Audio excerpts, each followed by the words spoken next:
Ever wonder how all your data stays connected? Today, we're diving into the secret, foreign keys.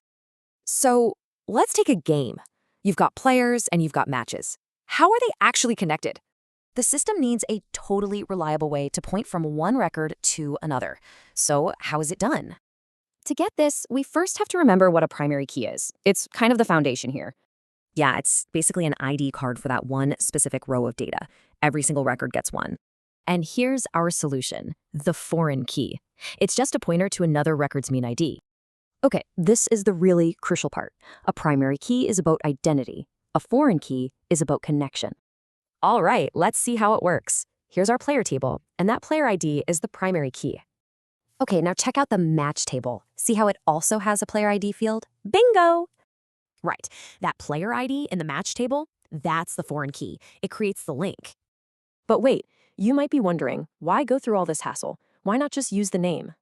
Because, well, using a name is just risky. People change them, they might not be unique. It's just unreliable. But an ID? That's stable, it doesn't change. This makes that connection so much cleaner and safer. So, foreign keys make your data relationships safer, clearer, and just way easier to manage. And trust me, once you see this pattern, you'll start noticing it absolutely everywhere. All right, so let's recap the main points. What do you really need to remember from all this? Now, this works great for these simple links, but it does lead to a brand new question for another time.